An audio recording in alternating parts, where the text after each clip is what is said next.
केशव प्रसाद मौर्य बेचारा स्टूल पे बैठने वाला, उसे स्टूल पे बैठने से फुर्सत नहीं, वो अपनी बेइज्जती करा रहे हैं कि अखिलेश यादव जिस मुख्यमंत्री निवास में रहते थे योगी आदित्यनाथ ने मुख्यमंत्री बनने के बाद उसको गंगा जल से धुलवाया। ये पूरा समाज का अपमान है, पूरी मानवता का अपमान है। इससे तो बीजेपी का सुपड़ा साफ निश्चित है, कितनी भी कोशिश कर लें प्रधानमंत्री 1 महीने नहीं, मैं कह रहा हूं जब तक चुनाव का रिजल्ट आवे वहीं बैठ जा, इतिहास को ध्वस्त करें और अपना वो पट्टा लगा के, अपनी जो नाम की पट्टी लगा के आप कह रहे हैं कि भैया इस बात को कि ये हमने बनाया, ये वो काम आप कर रहे हैं। 403 प्रधानमंत्री ऐसे ही ला के आप बिठा दो हर विधानसभा सीट पर उत्तर प्रदेश में, तब भी बीजेपी के बहुत लोगों की जमानत जब्त होगी, सुपड़ा साफ होगा, 50 से ज्यादा सीट बीजेपी जीतेगी नहीं। मैं दावे के साथ कर रहा हूं, लिख लेना आप।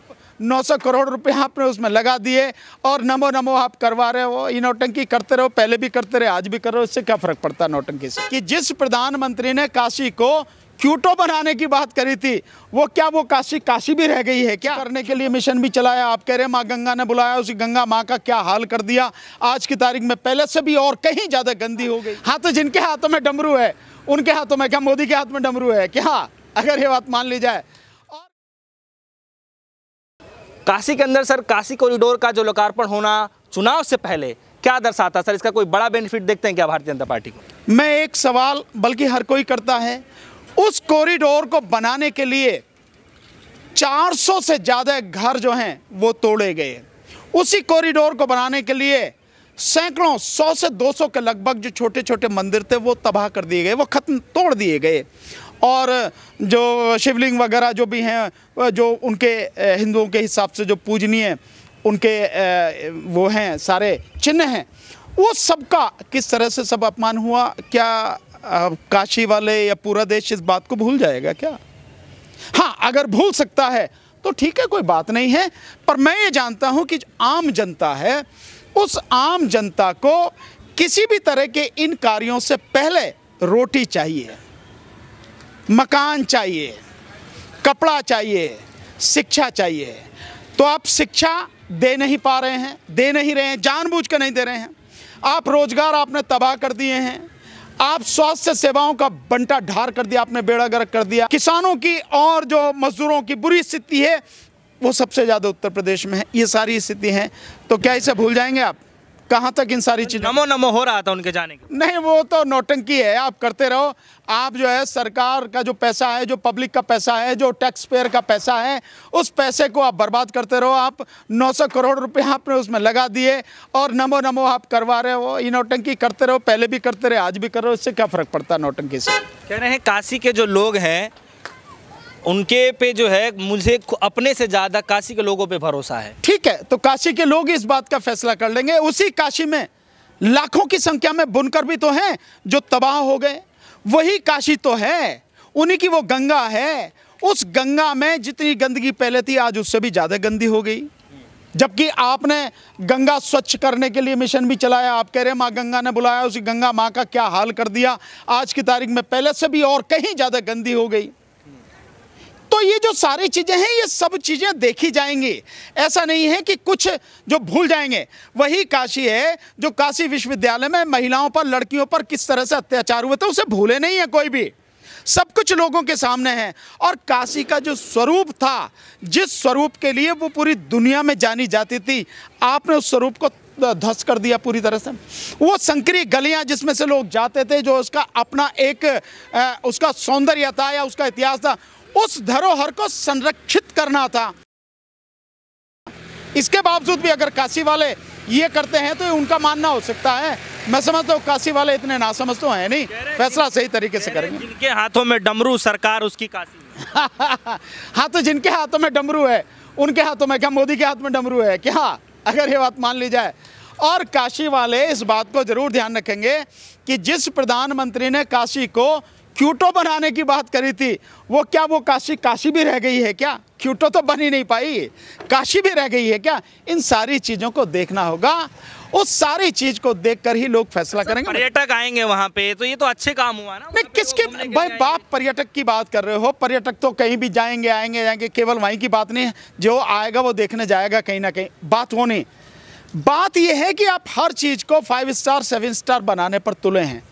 जो धरोहर है, जो इतिहास है, इतिहास को अपने उसी रूप में आप संरक्षित रखें, संरक्षित करें, सुरक्षित करें, ये बात होती है। ये नहीं कि आप उसको ध्वस्त करके और नया इतिहास लिखने की कोशिश करें। आप वो जो चीज़ है उसको देखना ज़रूरी है, और आप यही कर रहे हैं कि ध्वस्त कर रहे हैं, आप इतिहास को ध्वस्त कर रहे हैं और अपना वो पट्टा लगा के, अपनी जो नाम की पट्टी लगा के आप कह रहे हैं कि भैया इस बात को कि ये हमने बनाया है, वो काम आप कर रहे हैं।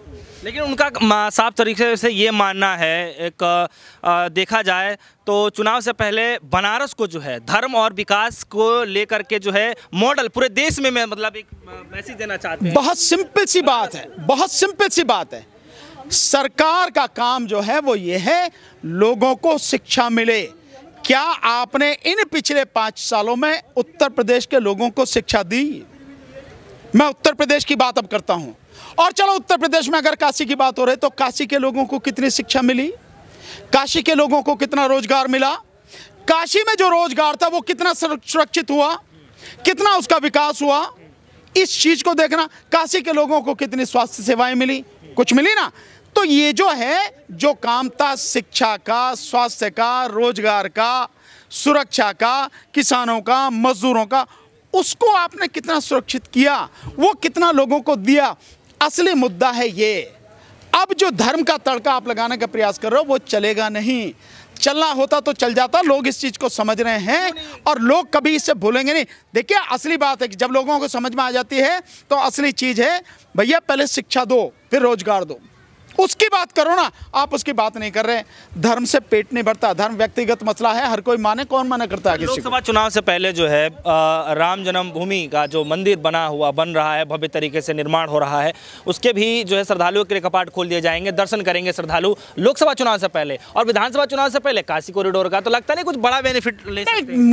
मुझे मालूम है, लगता नहीं, मुझे मालूम है कि ये प्रयास है, क्योंकि उनके पास हकीकत में लोगों के लिए कुछ काम किया हो ऐसा दिखाने के लिए नहीं है। उन्होंने कोई काम लोगों के लिए नहीं किया, और जिसको वो दिखाना चाह रहे हैं उससे पेट नहीं भरता, उससे गरीबी दूर नहीं होती, उससे लोगों की बीमारी दूर नहीं होती, उससे लोगों को सुरक्षा नहीं मिलती।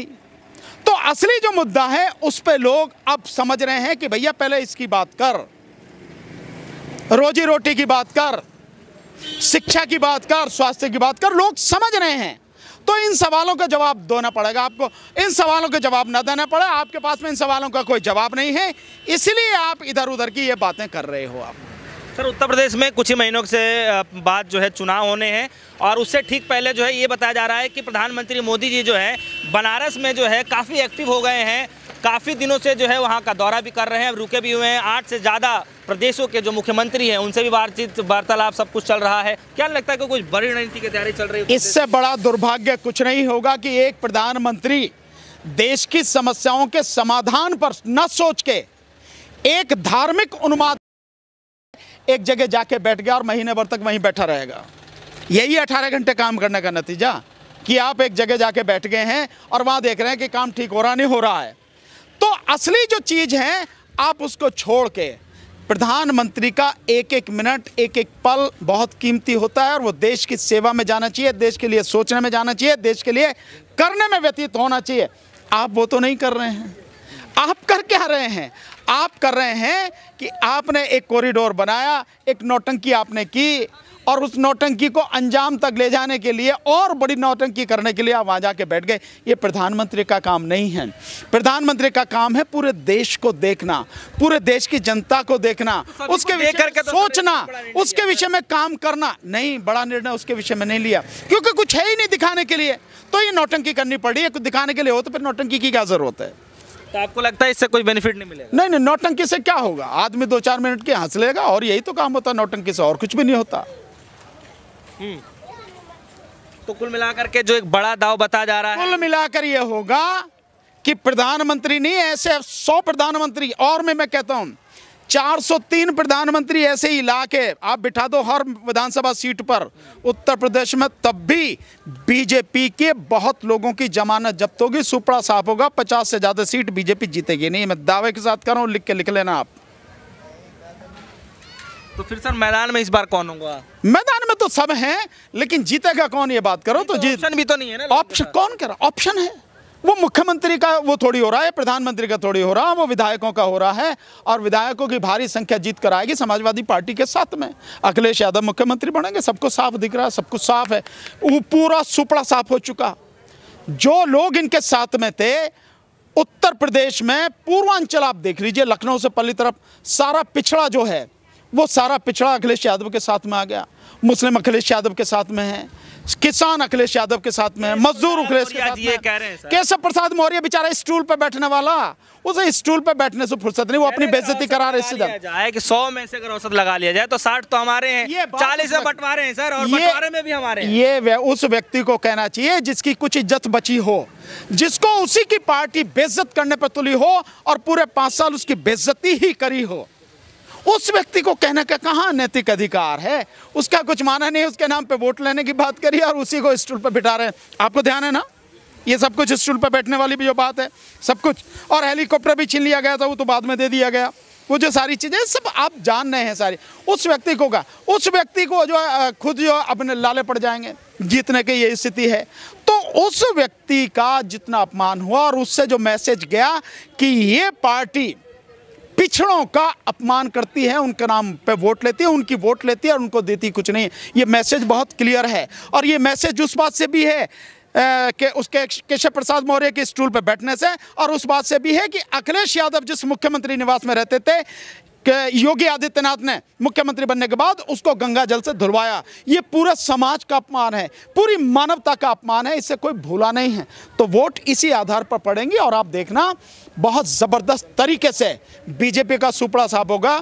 मेरे अनुमान के हिसाब से कम 2/3 बहुमत से समाजवादी पार्टी की सरकार बनेगी, अभी से कोई रोक नहीं सकता।